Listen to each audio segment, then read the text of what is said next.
Hello and welcome everybody to my channel Omni Bio Entrance, and today we will be discussing CSIR Net JRF Life Science question paper. This is of the shift 2 or the evening shift. I am discussing the part B questions. This was conducted in the year March 2025. If you are new to my channel, please do like, share and subscribe. If you want still previous year question papers of CSIR being discussed, you can go to my channel Omni Bio Entrance. In the playlist, you can search for CSIR Net Exam and there you will find. Now coming to the first question, which one of the following correctly describes how a mutagen induces a specific type of base change in DNA?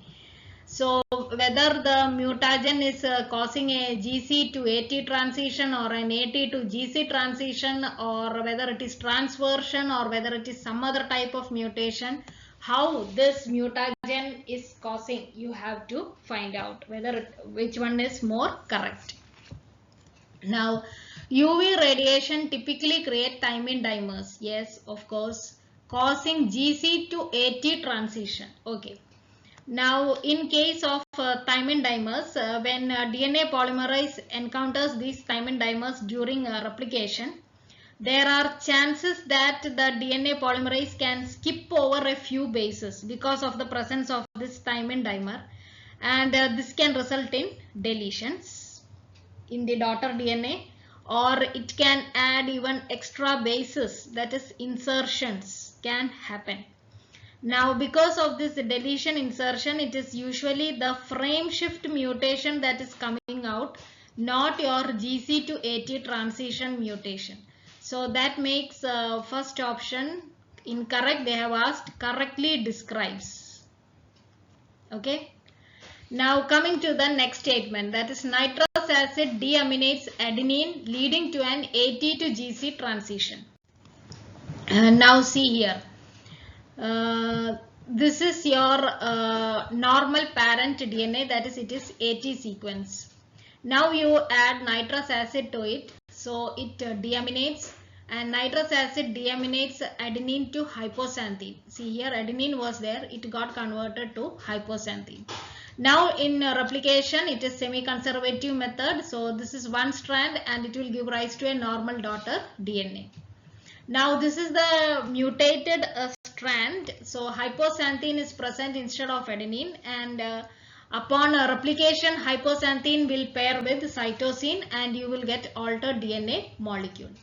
Now this will undergo again replication. Now for this particular strand you will get a G1, G here, so cytosine will pair with G, and here it is hypoxanthine, again it is pairing with cytosine. So you get a mutated granddaughter DNA. So AT got converted to GC. So A is a purine and it got converted to another purine, that is guanine. So it is a transition mutation and it is AT to GC transition. So second statement, what is it saying? Nitrous acid deaminates adenine, yes, to hypoxanthine, leading to an AT to GC transition, so that is correct. Okay, now see the next one. Ethidium bromide intercalates into DNA, causing specific base substitutions like AT to GC transversions. So this is your normal parent DNA. Ethidium bromide is added. It is an intercalating agent. It will distort the 3D structure of the helix and it can cause single nucleotide insertions or even deletions, and it produces frame shift mutation. So this is your ethidium bromide intercalated here between the two cytosine residues in the normal parent DNA. It has intercalated here. Now upon intercalation it can delete this C in this strand, in the top strand, and if this C is not there over here, so upon replication you get a daughter DNA without a C and a different protein. Now if there is an insertion in the bottom strand, so a T is inserted over there, so you get a daughter strand with the A over here, a different protein sequence. So ethidium bromide, it is causing frame shift mutations and not AT to CG transversions. So that makes statement 3 also wrong. Then EMS is a base analog causing GC to AT transition. Now EMS, it is an alkylating agent, not a base analog. So that statement is also not correct. So EMS, it adds either an ethyl group or a methyl group. So if it adds ethyl group to guanine, it produces 6-ethyl guanine, and the 6-ethyl guanine, it can pair with thymine to produce CG to TA transition. You can draw it on your own and see, just like how I have done previously with regard to nitrous acid. Then you will understand it clearly. Now if EMS, it can also add ethyl group to thymine and produce 4-ethyl thymine, which can pair with guanine, leading to TA to CG transition. Okay. So here option 4 is not a correct statement. Okay. 2 is the right answer. Then next one. Which one of the following statement best illustrate dominant negative mutation? Okay, now what is this dominant negative mutation? Now you know that many proteins, they will function only when they form complexes with other proteins. Okay, that is called as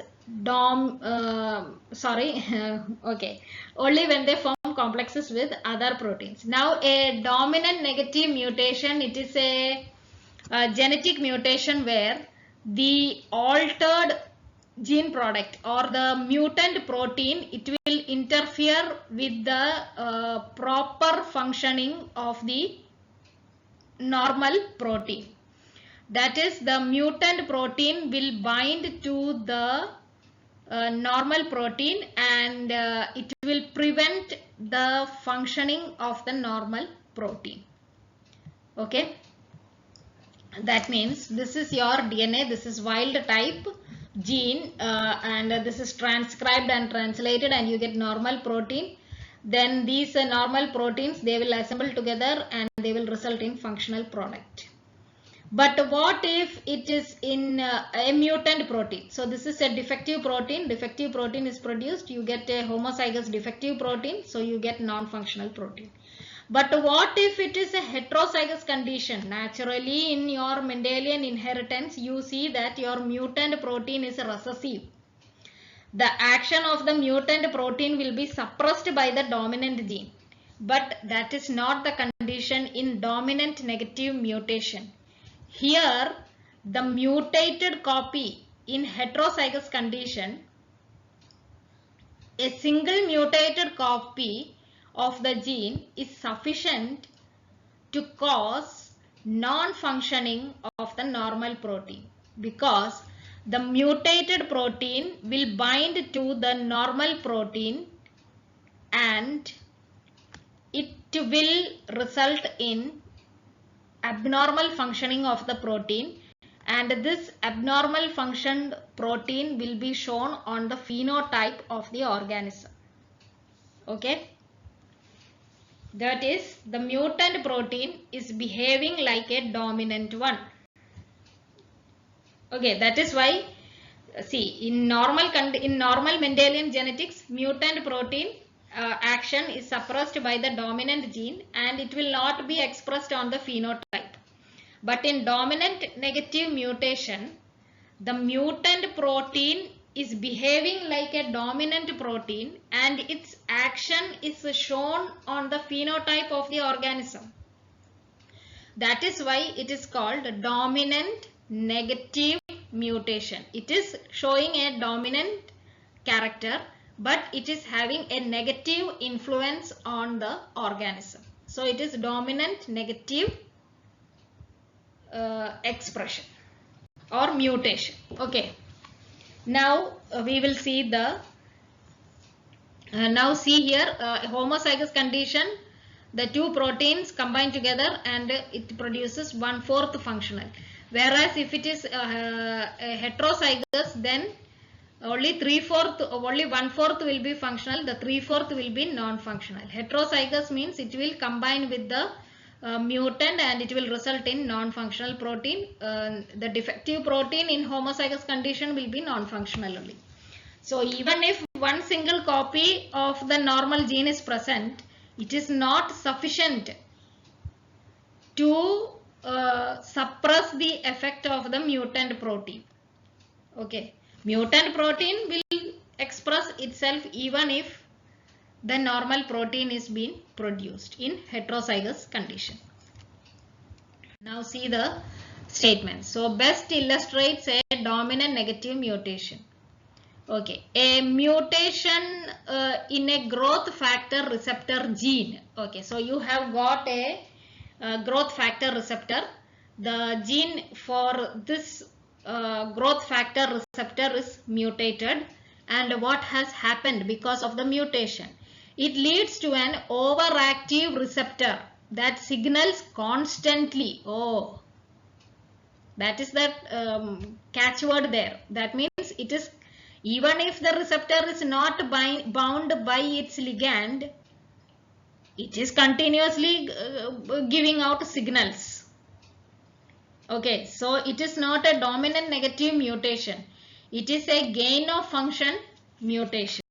So that is not a dominant negative mutation. So first one is not correct. Then next one, a mutation in an enzyme coding gene. Okay, decreases its activity, fine, but enough enzyme activity remains in heterozygotes. Okay, I told you in dominant negative heterozygotes, non-functional protein is produced. So here they are telling enough enzyme activity remain in heterozygotes to maintain normal metabolic function. Normal metabolic function is not there in dominant negative mutation. Okay, so that is incorrect. Then a mutation in a transcription factor gene. Okay, so transcription factor is the one which binds to your DNA and result in the expression of the gene. Okay, so a mutation in transcriptor factor gene reduces its ability to bind DNA, fine, but there is no effect on gene expression unless both alleles are mutated. So that is the point here. That is, both alleles, whether it is in heterozygous or whether it is homozygous, both the alleles have, it should be in homozygous condition. Only then both the alleles are mutated. Okay, it has to be in homozygous condition, only then both the alleles are mutated. So what is it saying? But there is no effect on gene expression. Okay, only if both the alleles are mutated, that is, if it is in the homozygous recessive condition, there will be no effect on the gene expression. Okay, that is, the gene will not be expressed unless it is in homozygous recessive condition. That is, the mutation in the transcription factor gene has to be in homozygous recessive condition to show its effect. Okay, so that is not the case with the dominant negative mutation. So 3 is also not correct. Then next one, a mutation in a structural protein gene produces an altered protein that can interact with its wild type counterpart and disrupt its function. Yes, I told you in heterozygous condition, altered protein interact with the normal protein and it will disrupt its function. So that is the case with the dominant negative mutation. So 4 is the right answer. Then which one of the following statement is correct? A population of a diploid species can possess only 2 allelic forms of a gene. Incorrect, it can be multiple alleles also. Then in codominance, the phenotype of the heterozygote lies in the range between the phenotype of individual that are homozygous for either allele involved. That is not the case with codominance. In codominance, the phenotype of the heterozygote is not intermediate. It doesn't lie in any range, but both the alleles are expressed equally and distinctly. Okay, that is in case of codominance. So that is also not correct. Penetrance is the frequency with which a genotype manifests itself in individuals in a given population. Yes, that's correct. That is the proportion of individuals with a specific genotype and they exhibit the associated phenotype. Okay, that is penetrance. Now, expressivity is the type or degree of phenotypic manifestation of a penetrant allele or genotype in a particular individual. Okay, that is expressivity is the degree to which the trait that is expressed by the that is determined by the genotype is expressed in an individual. That is the degree to which this particular genotype is expressed in the individual. That is suppose a few 1, 2 and 3 individuals are there and they have the same genotype for a particular disease. Okay, now they can show different degrees of expression of this particular genotype. That is, some individuals the disease may be very mild, showing mild symptoms. In some individuals it will be severe symptoms of the disease, and in some individual it will be an intermediate of these two extremes, that is the mild and the severe one. It will be intermediate.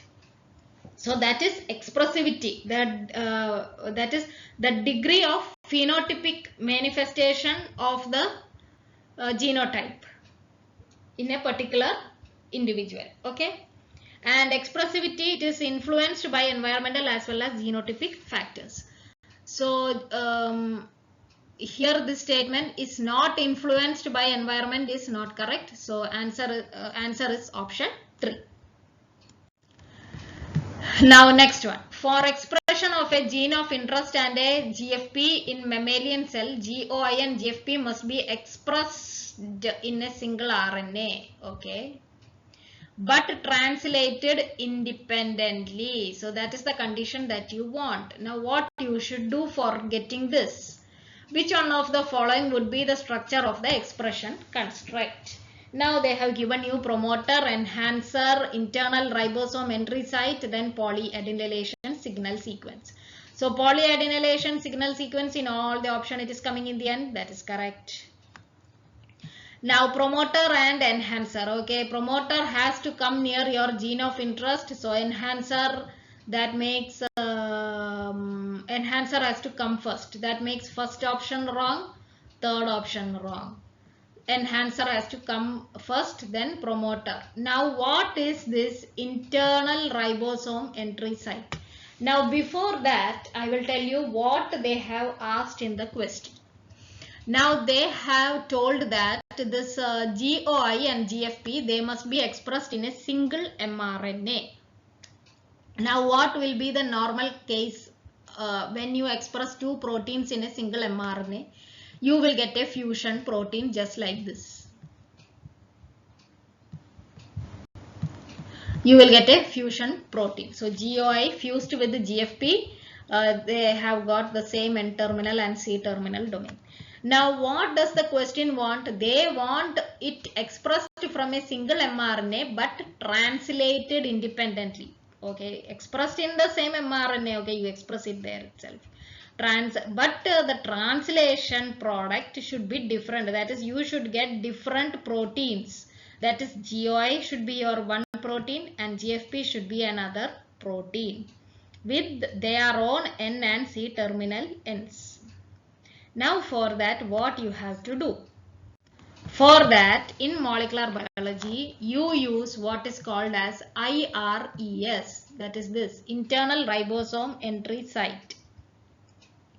and this is used to express multiple genes under the control of a single promoter. So this is one gene, this is second gene, you have got an IERS there, and this is the promoter. It is transcribed and you get mRNA, see here ORF1, IRES, ORF2 and the polyadenylation signal. This is the 5' end and these are the proteins. So what protein you get? You get ORF protein and the fluorescent protein. Okay. Now how is this IRES functioning? In normal conditions, what is happening? The ribosome will attach to the 5' cap of the mRNA and it will start scanning the mRNA for the start codon. Okay, that is cap dependent mechanism of translation.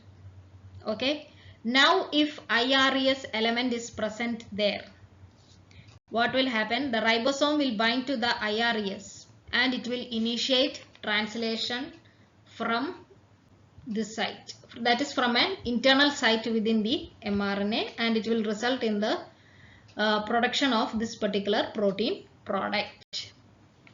So in this case, the first gene, that is ORF1, it will be translated via the cap dependent mechanism, whereas the second one, it will be the ribosome will be binding to the IRES sequence. Okay.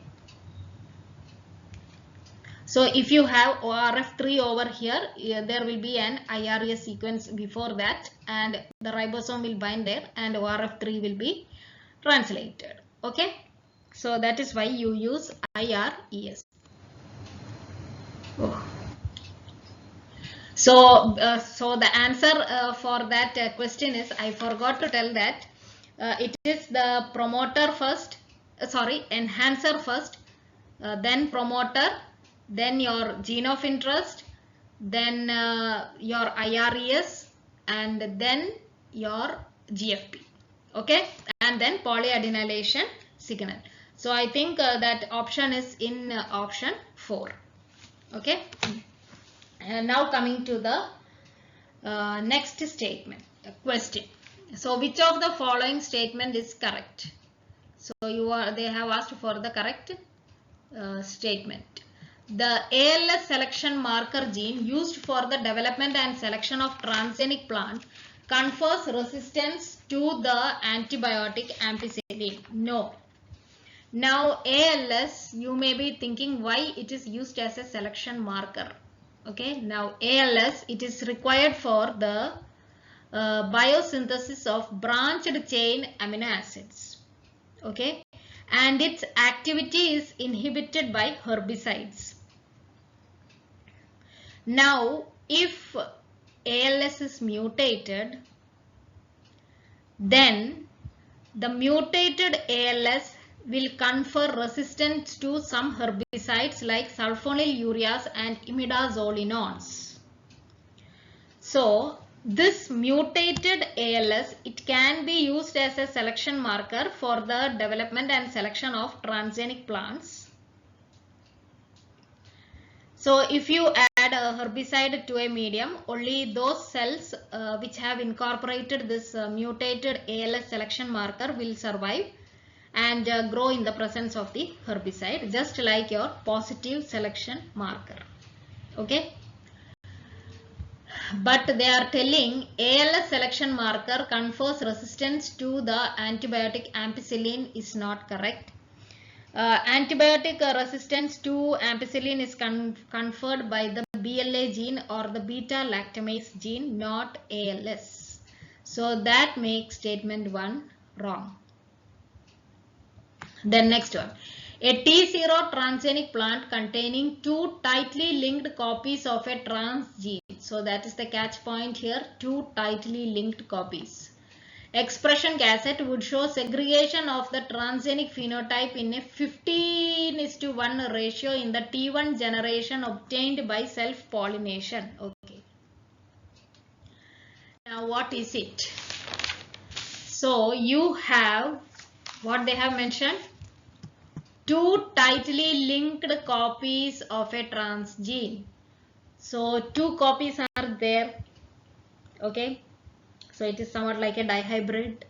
And these two genes, they are tightly linked. And you know that tightly linked genes, they are inherited as a single unit during inheritance, and they don't show the independent assortment. Okay, so there is no recombination there. So here what they have told, T0 transgenic plant containing two tightly linked copies of a transgene expression cassette. Okay, so if the T0 plant is heterozygous for the linked gene, its genotype will be like this: capital A, capital B, small a, small b. And the gametes produced will be capital A, capital B, small a, small b. They are tightly linked. So there is no recombination. They are behaving as a single unit during inheritance. Now what they have told, they show the segregation of the transgenic phenotype in 15:1 ratio in the T1 generation. How is T1 generation obtained? By self-pollination. So here also this is the T0 generation.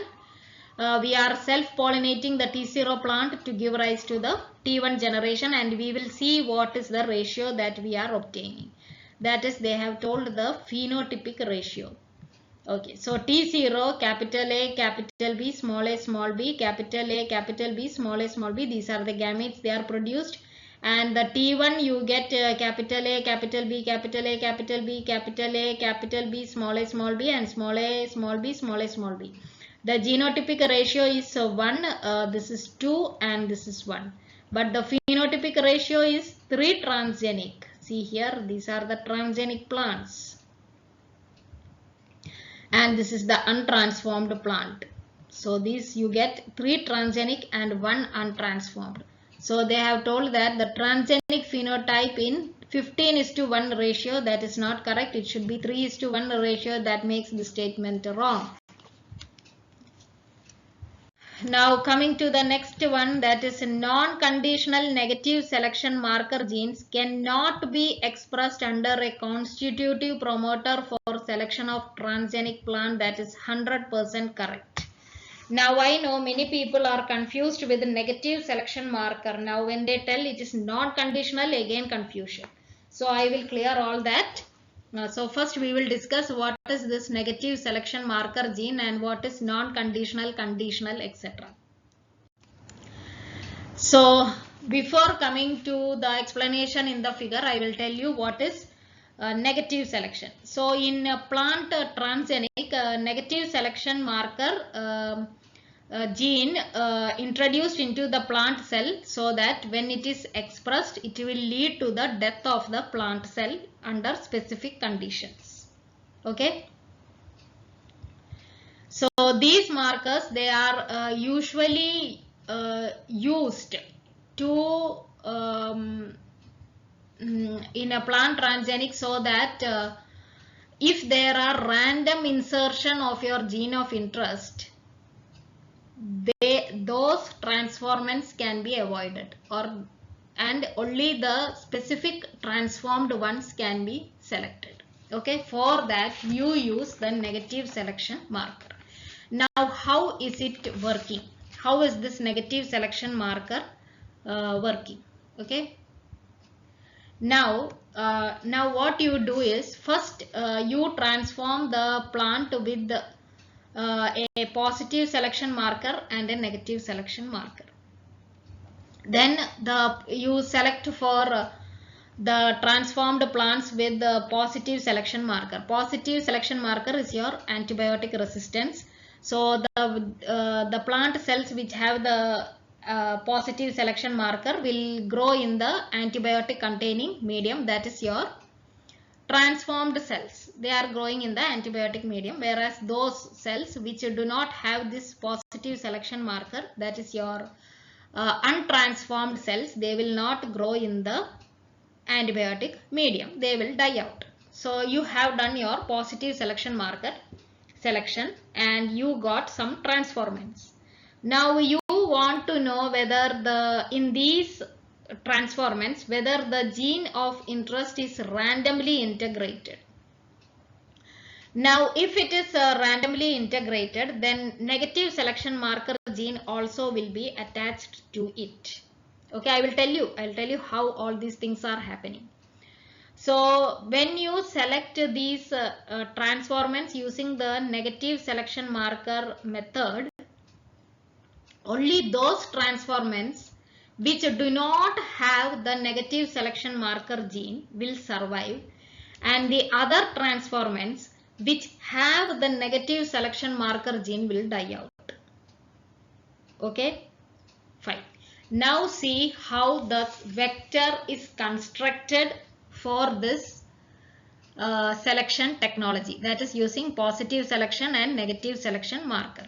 Then you will understand what is the principle behind a negative selection marker gene. So suppose this is your target locus in the plant.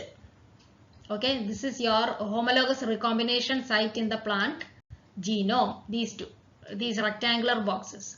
Now this is your vector, this is your gene of interest, this is your positive selection marker. See where the positive selection marker is placed? Between the homologous recombination sites. And see where the negative selection marker is placed? Outside of the homologous recombination site. Okay. Now upon transformation, there will be this homologous recombination taking place between the target locus in the plant and the vector. So HR regions will recombine, and this particular gene, that is PSM, and your gene of interest will go and sit in the target locus between the HR sequences. So that is perfect gene targeting. Okay, and you will get a transformed plant. Now if it is random integration, I told you negative selection marker is usually used to avoid random gene integration. So random gene means it can integrate anywhere in the plant genome. So the whole thing will get integrated, including your negative selection marker region also will get integrated into the plant genome. This is how it will look like via non-homologous end joining. So this is how it will look like. This is your plant DNA sequence, negative selection marker, homologous region, plant positive selection marker, gene of interest. Okay, and again negative selection marker. Now what you do? You got the transformant. You will see for positive selection marker. These will also survive. These will also survive in positive selection. Why? Because they are having positive selection marker gene and both are transformants. Now out of these you have to specifically select for the ones which are true gene targeting has happened, not random integration has happened. So what you do? You introduce a negative selection marker selection technology. So those plants which are having the negative selection marker in them, they will not survive even though they are transformants. Okay, why? Because they show random integration. Whereas these ones, they don't have negative selection marker gene, they will happily survive in the negative selection marker condition. So you will get true gene targeting targeted transformed plants. Okay, so that is the technique behind negative selection marker. Now what is this conditional negative selection marker, non-conditional negative selection marker?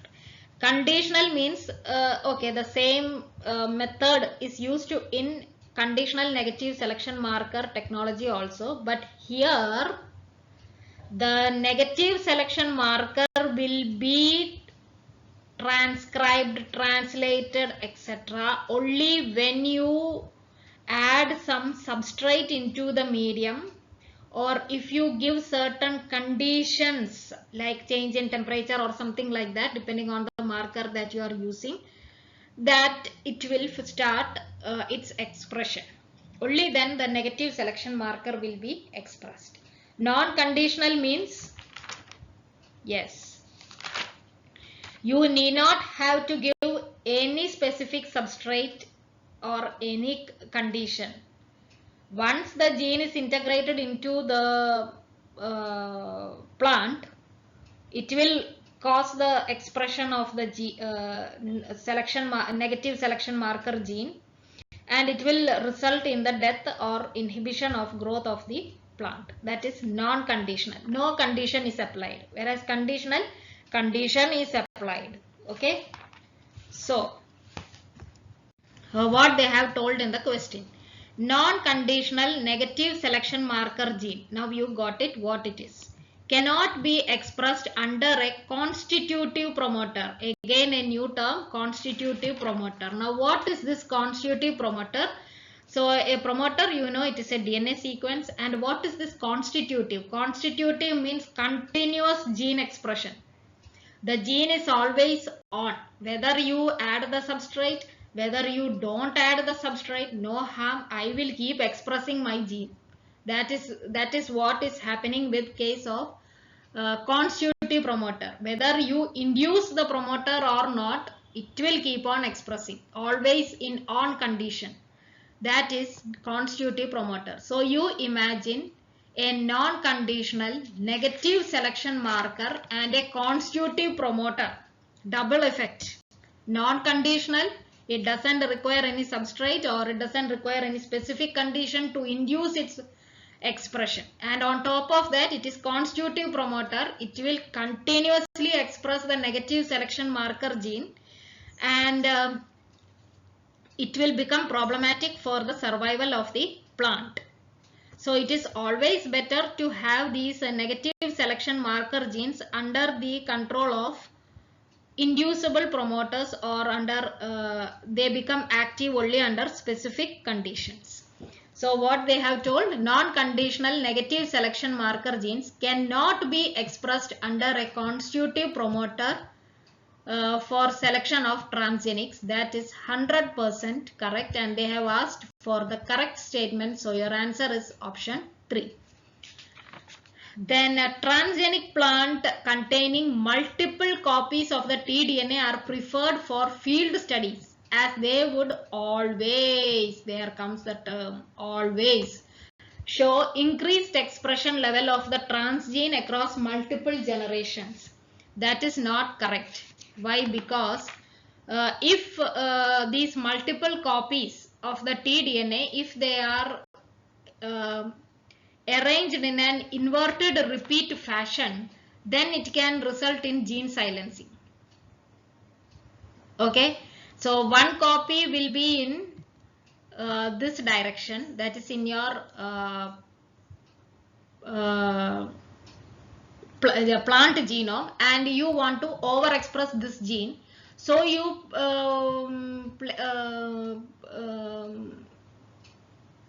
transform it with this gene of interest for overexpression, and suppose the gene of interest is expressed like this. What will happen? They both will form complementary base pairing, and it will result in gene silencing. So multiple copies can result in gene silencing. And for field studies, you always prefer the stable expression of the transgene across many generations. Okay, not like this. So for that, you usually prefer single copy of the transgene. And they should follow the Mendelian segregation patterns. And these multiple copies, they need not always show the Mendelian inheritance pattern, and they can complicate field studies. So that is also not correct. So the answer is option 3. Then next one, which experiment would be most effective in assessing the synergetic role of mycorrhizal fungi and plants in phytoremediation? Okay. Now what is this synergetic role? That is interaction between two or more components, so that the effect produced by these two components together is more than the effect produced when they are alone. Okay, that is synergetic role. So the combined effect of these two components. So here the synergetic role is for mycorrhizal fungi and plants. So they both combine together how they are going to affect phytoremediation. And what is phytoremediation? Phyto means plants, remediation, okay, it is for the removal or degrade of the environmental pollutants. Okay, that is phytoremediation. Now, which experiment is the most effective in assessing the synergetic role of mycorrhizal fungi and plants? So, comparing pollutant uptake in plants with and without fungal inoculation under identical soil condition. Very good answer. That is the answer, because here it will compare the effectiveness of the phytoremediation. That is, the plant will uptake the pollutant, okay, and it can use that pollutant for either its growth or for some other changes in the plant body. Okay, now whatever it may be.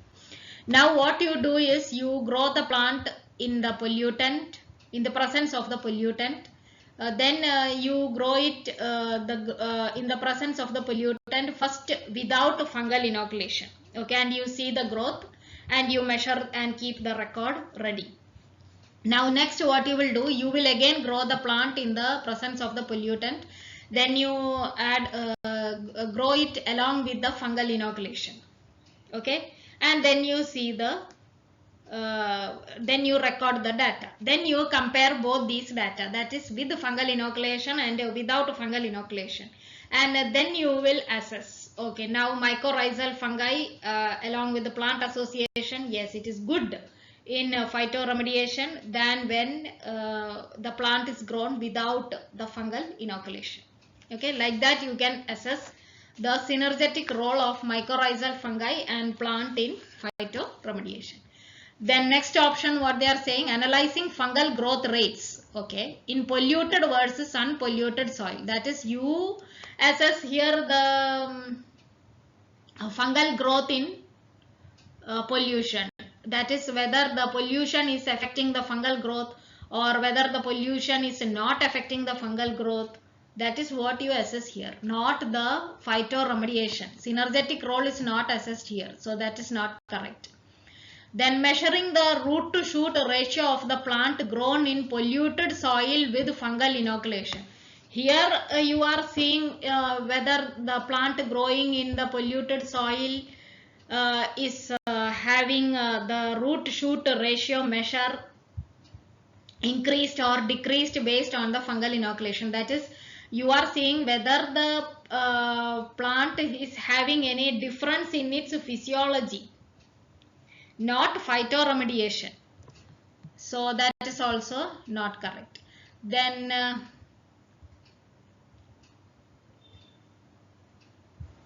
sorry, not physiology, plant development and growth. Okay, not physiology. Root shoot ratio, no? So it is not physiology. Okay, assessing photosynthetic rates in inoculated versus uninoculated plant.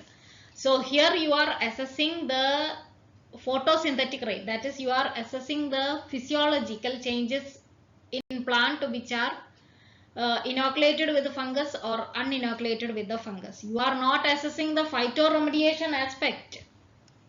Now you are assessing the photosynthetic rate, so that is also not correct.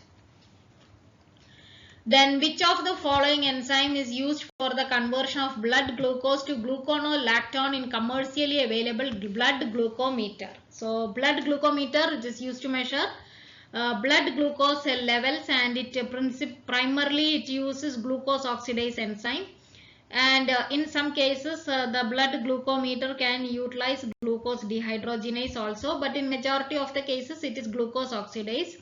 And this enzyme, it reacts with the glucose present in the blood sample, and it will generate an electric signal that the glucometer can interpret, and it will display the glucose concentration in the blood of the patient.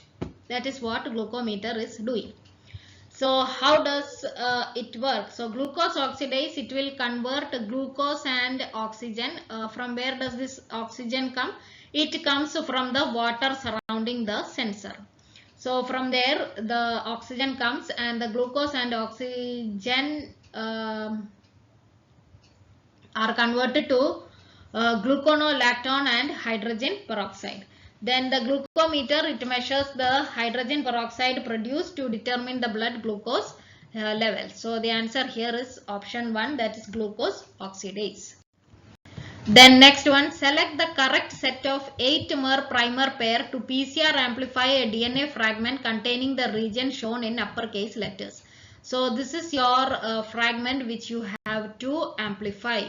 So this flanking fragment will be chosen for the production or the synthesis of primers. Okay. You will not choose from here. This is your gene of interest. So you will not choose the primer pair from here. Okay. You will choose the primer pair from the flanking sequence. Okay, this one. Okay. Now the primer is designed in such a way that it has to be complementary to this particular sequence. Now I have drawn the double-stranded DNA here for easy understanding. This is your DNA that they have given in 5' 3'. This is the complementary DNA. Now this primer, that is 5' to 3', this primer is your forward primer and this is your reverse primer. Okay. Now what they have told, 8 primer pair. So count 1, 2, 3, 4, 5, 6, 7, 8. So till there you have to take into consideration for primer designing. You need not have to consider this portion. Similarly here also these 8 have to be taken into consideration, not the other, which whatever sequence is there. So here this reverse primer, if you see, it will be AGGACTTA. Now if you see this sequence, this is the same over here. AGGACTTA. Okay, so your reverse primer will be same as this sequence. Okay, so see for that. AGGACTTA, AGGACTTA, AGGACTTA. That makes 1 and 2 will be your target, and whereas the second and fourth will not be taken into consideration. Oh, fourth is also having AGGACTTA. Okay, so that is also we have to see. Okay. We have got 1, 3 and 4 to be taken into consideration. Now see the other primer, that is your forward primer, that will come over here. So this sequence you have to find the complementary of this sequence. So that will be ACTTGGCC, that is from 5' to 3' end. So that is seen in sequence 3. ACTTGGCC. The other two, that is 1 and 4, are not showing that reverse primer, forward primer sequence. So that makes 4 wrong, 1 also wrong, and 3 is your answer. 3 is the answer. Okay. So that is with regard to PCR. So these questions they have asked previously also in previous year CSIR papers. If you see, they have asked this primer sequences. Okay, now sheep RBC, that is SRBCs, were added in wells 1 to 10 of a micro titer plate. So this is the micro titer plate. 1 to 10 you have added sheep RBC. Okay. Next, serum from mouse that has been immunized with SRBCs was diluted 1/50 in a tube and then added in a serial 2-fold dilution from wells 1 to 9. Okay. Now what they have done is they have already immunized a mouse with the sheep RBC and kept it there so that the mouse will start producing antibodies against the sheep RBC. That is, it will produce anti-sheep RBC antibodies or anti-SRBC antibodies. And what they have done, they want to see the titer. Now the titer in this condition, in this context, is that it is the measure of the concentration of antibodies in a solution. Okay. So here what you want to see, you have to see the concentration of antibodies in the mouse serum against sheep RBCs. That is what you want to see here. Now how will you do this? For that what you have to see is, you have to take the blood sample, okay, or the blood serum, and it is diluted. So first, that is twofold dilution, that is 1:32, then 32 into 1 by 32 into 1 by 2, that is 32 multiplied by 2 will give you 64. Then 1 by 64 into 1 by 2, that will give you 1:128. And 1:128 into 1 by 2, you will get 1:256.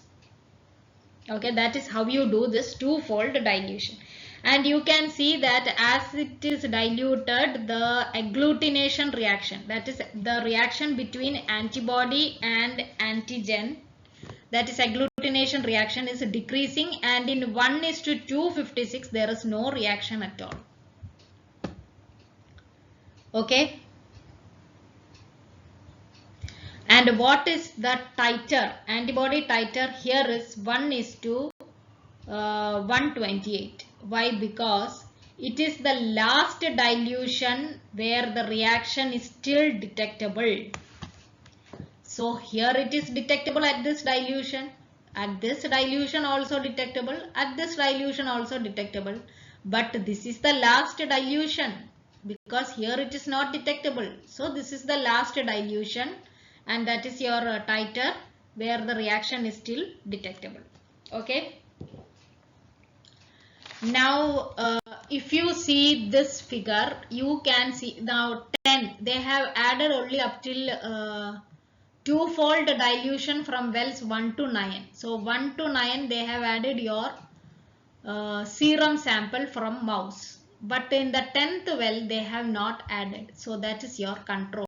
That means it is having only your sheep RBC. Now if you compare the 10th well with these well, you will see that 1, 2 and 3 there is agglutination reaction. That is why it is more red in color in 1, 2 and 3. Whereas in 4, 5, 6, 7, 8, 9 it is the same as that in the 10.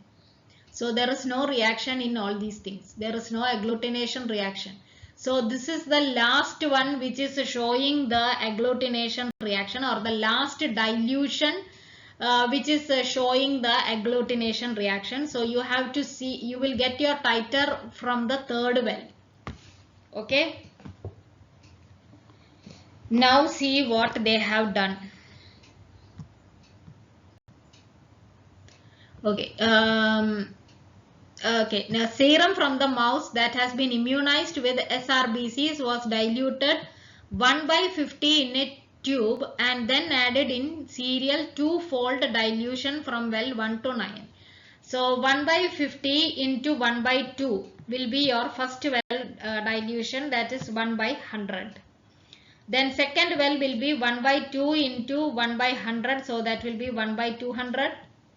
And third well will be half into 1/200, that is 1/400. So third well will give you the titer. So the answer here will be answer 1, that is the titer is 1/400. So that's it, the end of part B questions. I have not answered from ecology, developmental biology, diversity and environmental science. All the rest I have done, including your cell biology, biochemistry, cell signaling, plant physiology, genetics, all these. Then applied biology methodology I have done. So thank you for watching my channel. Please do like, share and subscribe. If you want still previous year question papers of CSIR being discussed, you can go to my channel Omni Bio Entrance. In the channel playlist, see for CSIR net exam, and there you will find. Thank you.